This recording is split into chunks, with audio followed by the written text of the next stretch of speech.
Okay, so today we're going to really dive deep into this idea of not wasting time. Okay. We always say time is valuable, but are we really making the most of it? Hmm. And we're looking at an episode of the Learn English podcast Okay. called Podcast and Chill, where they had a really interesting discussion about time management. Yeah, it's fascinating how this episode really just addresses this challenge that I think we all kind of face, right? Yeah, We all struggle with time management. to some degree, yeah. For sure. And they kick things off with this powerful analogy. Okay. They say time is like a river. Right. It's constantly flowing. We can't stop it, but we can learn to navigate it. Right. Yeah, that's such a vivid image. Yeah. It really emphasizes the fact that time, you can't get it back. Right. Unlike money or possessions. Yeah, exactly. And they even quote Benjamin Franklin. Oh, okay. Who famously said, "Lost time is never found again." Right? Kind of a stark reminder that every moment counts. Absolutely. And this whole idea of urgency, they connect it to well-being. Okay. They highlight a Harvard study that found a strong link between effective time management and happiness. Wow. They even quote one of the researchers who said, people who feel in control of their time experience less stress and greater life satisfaction. So it's not just about getting more done. It's about Yeah. feeling good. Feeling empowered. Exactly. Yeah. And that kind of leads into the next key insight from the podcast, which is finding purpose. Okay. They argue that having that clear sense of purpose is almost like a compass, Right. guiding our decisions, helping us to prioritize our time effectively. They use this analogy of a ship's captain charting a course. Right. Without a destination in mind, you're just drifting at sea. You're lost. Yeah, and they give some great examples, too. Yeah, they did. About how purpose can play out in real life. Yeah, from having a fulfilling career Right. to nurturing those meaningful relationships. Yeah.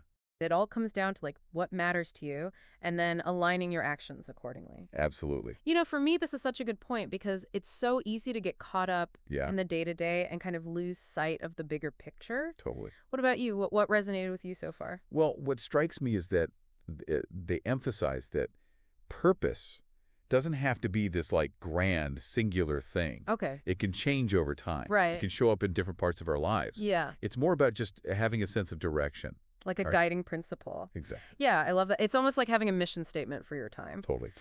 But okay, so once you have that sense of direction, Right. then there's the challenge of navigating all the distractions. Oh, yeah. Right. The distractions don't God even get me started. They're everywhere. They are everywhere. The podcast hosts called them the time bandits Time bandits. of the 21st century, Love it. lurking everywhere, ready to steal those precious moments. Oh, they are sneaky. They really are. So sneaky. They actually point out that the average person checks their phone over 150 times a day. Oh, gosh. It's crazy. I believe it. It's not just phones, though. It's emails, social media, Yeah. news feeds, Every- constant bombardment. It's a lot. So, what's insightful, I thought, is they don't just focus on those obvious, Right. digital distractions. They highlight these other things like procrastination. Yeah, And FOMO. Yeah, FOMO. Fear of missing out. Fear of missing out, for sure. Yes, they even mentioned this study where participants were given the choice Hmm. between getting a small reward now or a bigger reward later. Okay. And overwhelmingly, people chose the immediate one. Oh, wow. Even though it meant sacrificing a bigger payoff in the long run. Interesting. It's like our brains are wired to prioritize Short term. Yeah. even when it conflicts with our long-term goals. Real battle. It's a battle, so how do we fight back against these time bandits? Well, they argue that the first step is just awareness. Okay. We need to recognize what our own distractions are. Right. The things that really pull us away from what really matters. It's like shining a light on those sneaky time thieves. Exactly. So we can start to outsmart them. Yeah. What are your biggest time wasters? Oh, gosh. I know for me, it's got to be social media. Yeah. Getting sucked into those endless scrolling spirals. I can relate to that, for sure. Yeah. For a lot of us, I think it's about setting boundaries, learning to say no more often. Yeah, like reclaiming control. Exactly. Okay, so they also talk about living in the present moment, which sounds a bit paradoxical when we're talking about managing time. It does, yeah. Right. But it's not about ignoring the future Right. or dismissing the past. It's really about balance. Okay. They argue that we're either dwelling on past regrets or anxiously anticipating what's to come. Right. And we end up missing out on the richness of right now. They quoted Eckhart Tolle, who said, "Wherever you are, be there totally." Right. That really resonated with me. Yeah, and they even tie this back to well-being, too. They mentioned a study that found practicing mindfulness, Yeah. which is all about being present, Right. can actually reduce stress and increase feelings of happiness and contention. So it's not just about being more productive, it's about It's about being more present, being more present. more engaged in our lives. Yeah, I love that. So the idea of presence really sets the stage for those actionable steps It does. that they outline later. Yeah. We'll dive into those in the next part of our deep dive. Sounds good. Stay tuned. Welcome back to our deep dive on making the most of our time. We're still looking at that Learn English podcast episode. And in the last part, we talked about the value of time, the importance of purpose, and, all those distractions. Yeah, the time bandits. Yeah, exactly. And now we're going to move on to the actionable steps. I'm ready. Let's get tactical. Okay, all right. So the first one they emphasize is setting meaningful goals. Okay. They even quote the American Psychological Association, which says, goal setting is linked to higher achievement, greater satisfaction, and enhanced well-being. Yeah, I mean, that's a good argument for taking it seriously, right? It really is, but they also warn against setting vague or overwhelming goals. Yeah. It's more effective to break down those big aspirations into smaller, more achievable steps. Okay. Remember that analogy they use, climbing a mountain? Right. You don't just magically appear at the top. Right. You have to take it one step at a time. Each step. Each step is progress. Yeah, no matter how small. Right. And, they're saying you got to celebrate those small wins along the way. Oh, yeah, for sure. It keeps you motivated and builds momentum. I think that's such a crucial point. It is, yeah. They shared a personal anecdote about learning guitar. Right. The host was saying how at first he felt so overwhelmed by all the chords and scales. Yeah, there's a lot. There's so many. Yeah. Then he decided to just focus on mastering one new chord each week. Okay. And that made it feel so much more manageable. And rewarding. Yeah, That's a great example. Yeah, it reminds me when I was training for that marathon. Oh, yeah. And I had to increase my mileage each week, like gradually, Yeah. not just try to do it all at once. Exactly. It's about that sustainable rhythm. Yeah, a pace you can maintain without getting burnt out. Totally. Okay, so we've got our goals. We've broken them down into smaller steps. Right, so what's next? What's next? The podcast hosts really emphasize embracing growth and learning. They argue that learning keeps our minds sharp, expands our horizon. Keeps us engaged. Yeah, exactly. Yeah. And they're not just talking about like formal education or anything like that. Right. They're talking about exploring new hobbies, diving into new subjects, doing things that challenge you intellectually and creatively. It's about staying curious. Yeah, exactly. Yeah, and they even quote the Dalai Lama. Oh, wow. Who said, the purpose of life is to be happy. And to be happy, we need to learn to grow and change. I like that.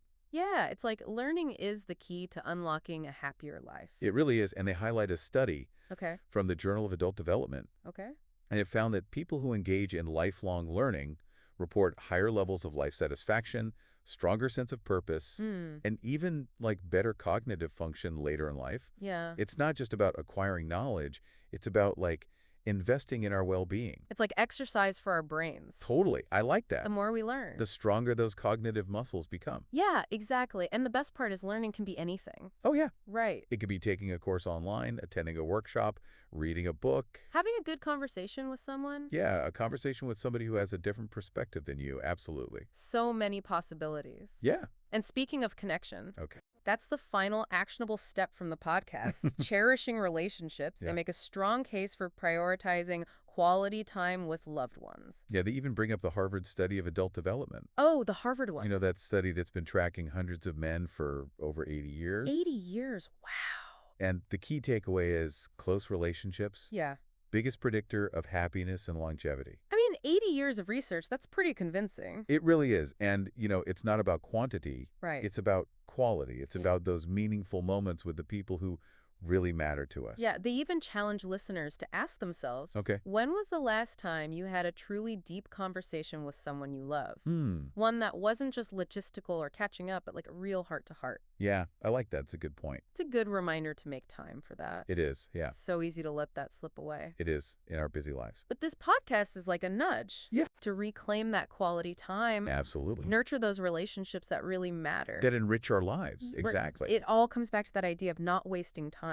It does. And it's not just about being more efficient or productive. It's about aligning our time with what really matters. Yeah. Purpose, growth, connection. I like that. And these elements are all intertwined, right? They are. When we're pursuing goals that align with our purpose. Right. Engaging in activities that foster growth. Yeah. Nurturing those meaningful relationships. We're creating a life that feels fulfilling. Yeah, rich, fulfilling. Yeah, exactly. And so that kind of brings up this question, how do we actually like make this change? Yeah, how do we do it? How do we bridge that gap between, what to do and actually doing it? Right, because it's one thing to like nod your head and be like, yeah, it's a good idea. Totally. But it's another thing to actually implement it Yeah, in our lives. absolutely. And the podcast host actually offers some more tips Okay, and strategies for doing that. good. We'll explore those in the final part of our deep dive. Stay tuned. Okay, so we're back for the final part of this deep dive into not wasting time, and we've been unpacking this awesome Learn English podcast episode. Yeah, it's been a really interesting conversation. Yeah, and we've covered a lot. We have. We've talked about the value of time, the power of purpose, those pesky distractions. Yeah, we've talked about living in the present moment. Right. And we even got into those actionable steps like setting goals and embracing growth. And cherish our relationships, but, it's one thing to talk about it. It's another thing to actually, do it. To put it into practice. Right, so how do we bridge that gap? Well, the podcast hosts totally acknowledge this challenge. They even share some personal stories Oh, really? about their own struggles with procrastination Oh, wow. and distraction. And it's almost like they're saying, hey, we're all in this together. Right. We're all works in progress. We're human. We're human, exactly. And I think that vulnerability is really important Yeah. because it makes the advice more relatable. Yeah, I think so too. It makes it feel achievable. Yeah. And it reinforces that idea that change is a process. It's a journey. It's a journey, not a destination. Right. There are going to be setbacks, there are going to be slip-ups, but that's okay. It's all about progress. About progress, not perfection. They even quote that Japanese proverb, Oh, yeah, what is it? fall 7 times, stand up 8. I love that. It's so good. It's like, just keep getting back up. Yeah, be patient with yourself. Exactly. Keep trying. Okay, so they do offer some practical strategies. Yeah, they do. To stay on track. And one that really stood out to me was the idea of a time budget. A time budget? Like, how does that work? Yeah, well, it's like consciously planning how you're going to spend your time Okay. each day or each week. Mm-hmm. Just like we budget our finances, right? Right. We can budget our time. Our most precious resource. Yeah, exactly. And they say start small. Okay. Don't try to change everything overnight. Focus on 1 or 2 small changes. Okay. So maybe it's setting aside 30 minutes every morning for focused work. Okay. Or maybe it's dedicating 1 night a week to spending quality time with family. Right. It's like building those positive habits. Yeah, until they become a part of your routine. Yeah, they even talk about visual reminders. Oh, yeah, like what? Like a sticky note on your computer. Right. Or a timer on your phone. Yeah, those little things can help. Those little nudges can be really powerful. Yeah, and they also say don't forget to celebrate Celebrate what? your wins. Oh, yeah. No matter how small. Yeah, for sure. Like giving yourself credit for the effort you put again. Yeah, that positive reinforcement. It can keep you going. Yeah, it really helps with the motivation. Absolutely. And speaking of motivation, they end the episode on a really inspiring note. They do. They remind us that we have the power. We do. To shape our own lives. We do. Through the choices we make. Yeah, and how we spend our time. Exactly. They say something like, time is a gift. It's up to us to decide how we unwrap it and what we do with the treasures inside. I love that. Me too. And it's a great reminder that our time is precious. Yeah. And it's up to us to use it wisely. It really is. They even challenge the listeners to ask themselves, What's the question? what's one thing you can do differently today to make the most of your time? Such a good question. Yeah. So as we wrap up this deep dive, Yeah. what's one thing that you will do differently to make the most of your time? I think for me, it's about setting those boundaries and being more intentional with how I spent my time. I love it. Yeah. Well, that's all the time we have for today, Really? but be sure to check out that Learn English podcast episode for yourself. Yeah, it's got so much good stuff in it. Yeah, it really does.